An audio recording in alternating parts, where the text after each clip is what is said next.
How's everyone doing? Do any of you like to eat food? Excellent.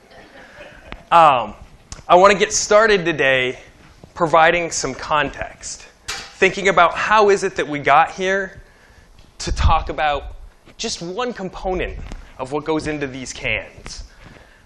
And how is it, can we think about the future of materials, both food contact materials, but also textiles, building materials, other materials, so that we guarantee that the next generation of materials are better than the generation of materials that we have now. What I want to do, briefly, is argue that we're here to talk about cans as a small part of a larger trend in health and wellness and safety around chemicals.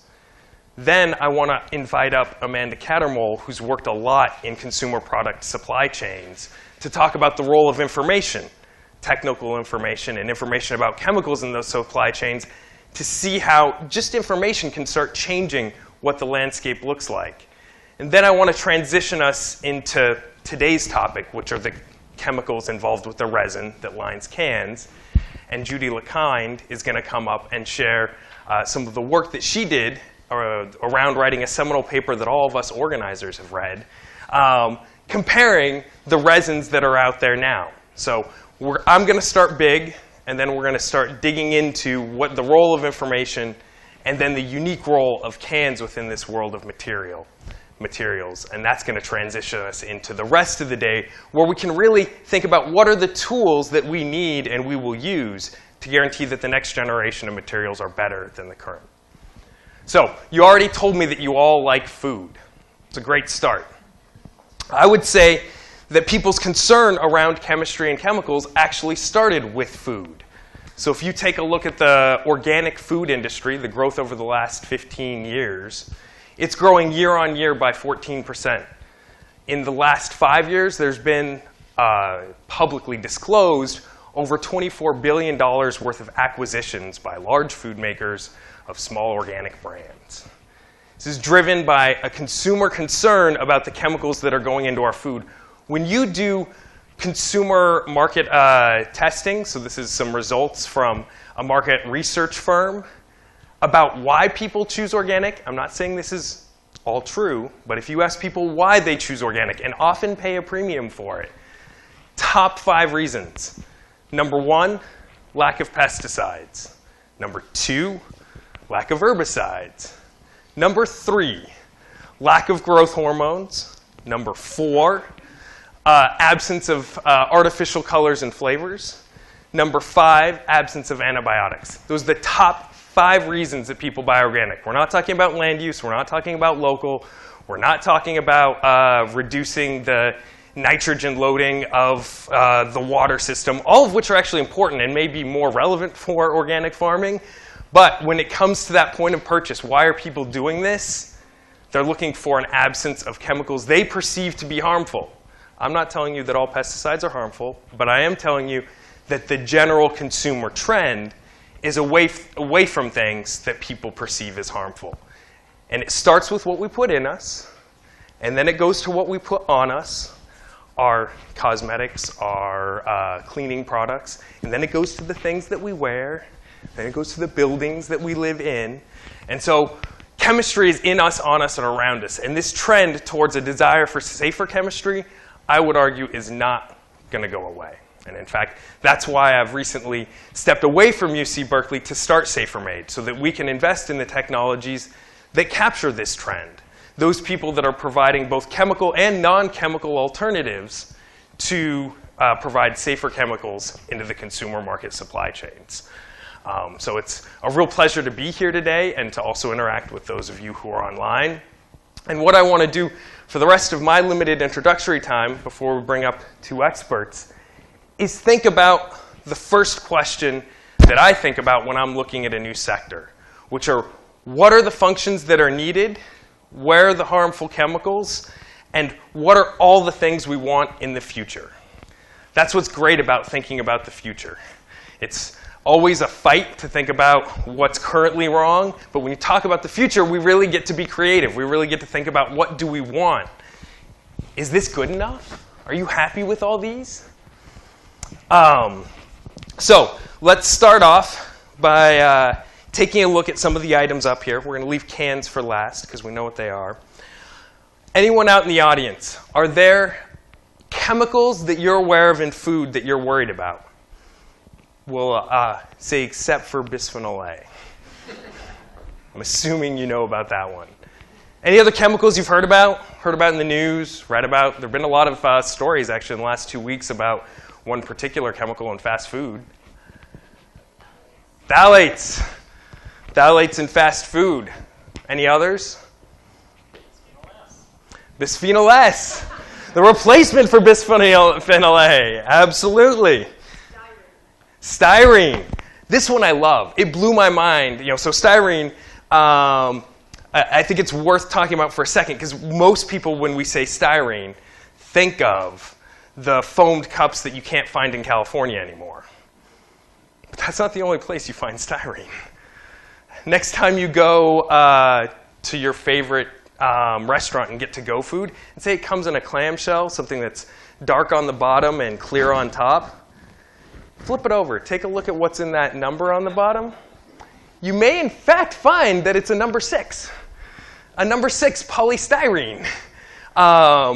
Because while we have, for the most part, phased out foamed polystyrene, which is actually more energy efficient and uses less styrene material, we have doubled down on the use of non-foamed styrene in things like to-go containers. Any other chemicals? There's another scary one when you go out to eat. That's what's that? When I think of fast food, I sometimes think of acrylamide, but that's a weird one because that's already in the food. It's already in the food. It's really a product of the way it's processed. Of the process, exactly. Acrylamide, nitrosamines are another one that comes up as part of the Maillard reactions in food processing. But acrylamides. But I heard the other one. Yeah, perfluorinated products. I love perfluorinated chemistry. So does Amanda, right? Amanda's going to talk about perfluorinated chemistry. But you might not think, usually you think, oh, it's Teflon. And if you're really excited about it, you're like, oh, no, it's in fabric as well. It's in my Patagonia jacket. But the reality is it's also in some of your food contact paper. Not that you would know, because it's not like they have to tell you. But where'd I go? Actually, paper plates and paper cups. Mostly paper plates, actually, especially ones that are made out of a high percentage of recycled content. In order to get the right water and oil barrier, a real easy way to do that is add perfluorinated chemistry. And in fact, it's still considered compostable, despite the fact PFCs don't break down for roughly geologic time. We can still put them into the compost, and it is legal. That was a compromise that was made because they wanted the recycled content to be up, right? So it's one of these trade-offs. We would love compostable and recyclable things, but we don't want to sacrifice performance. And in this case, we're actually now seeing perfluorinated chemistries in food contact paper, in paper plates, paper cups, things that are made out of recycled content. Most cups are usually either polypropylene or, in the case of the compostable ones, polylactic acid. Another interesting point, because you think of paper as being better because it's compostable. If you have to line it with a non-compostable plastic, turns out it's not so good at being compostable. You can line it with a compostable plastic, but again, it's sometimes really hard to tell. So those are some of the things we don't like. Let's put on our hat and say, what are the things we do like? Do we like compostability? Oh, some folks do. What other things do we look for in food packaging? Long shelf life, critically important for cans. Other things? Low carbon footprint. Doesn't compromise flavor. I like that one. We like food, right? Weight, I would argue, is another one. Form factor for shipping, both weight and form factor affect how efficiently you can ship things. What the material sources are other ones. So two things that I'm looking for at Safer Made, in addition to replacements or alternative ways to get function without the chemicals we just named, are in order to get better shelf life for things like this, or these. Right now you have to use aluminum metal. So one of the layers in this is aluminum. One of the layers in this and all your chip bags is also aluminum, which is a big barrier to compostability as well. So aluminum's a really great barrier layer. It's part of the reason why cans are so awesome, because they're made out of metal, really good at stopping air from getting through. Unfortunately, it also comes with some downsides. So I'm really interested in finding the person who can create an organic barrier layer that's also compostable. There are some polymer-based barrier layers for composite packaging, but typically they're not compatible with being compostable.